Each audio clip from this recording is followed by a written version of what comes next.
Kala ko naman nandito ka sa Pinas.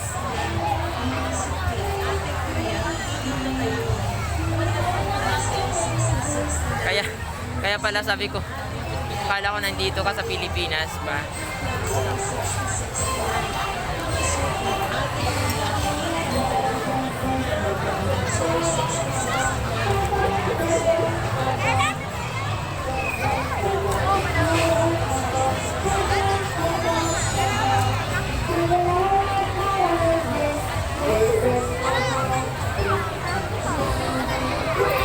Daming tao, super. Oo, kasi mahirap naman dito sa Pinas. Kung mayroon kang ano dito business, okay lang. Pero kung wala naman, mas okay sa ibang bansa talaga. Ako nga, pag naging okay yung health ko, talaga mag-forsige ako makali.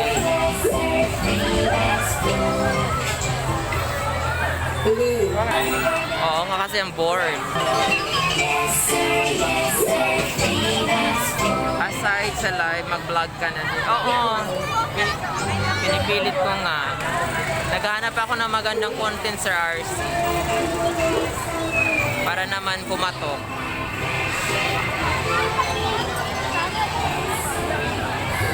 Ayan, so thank you so much Sir RC. Ikaw lang yun na nandiyan. Mga busy kasi siguro yung mga mga kapatid natin, mga busy. Ito yung food court dito. Ayan. Imperiahan. Malabo lang yung aking camera. Pero pwede na din. Go do what you think is right. Salamat Sir RC. Thank you so much. Piniforsee ko talaga siya. Sabi ko nga kung okay na yung health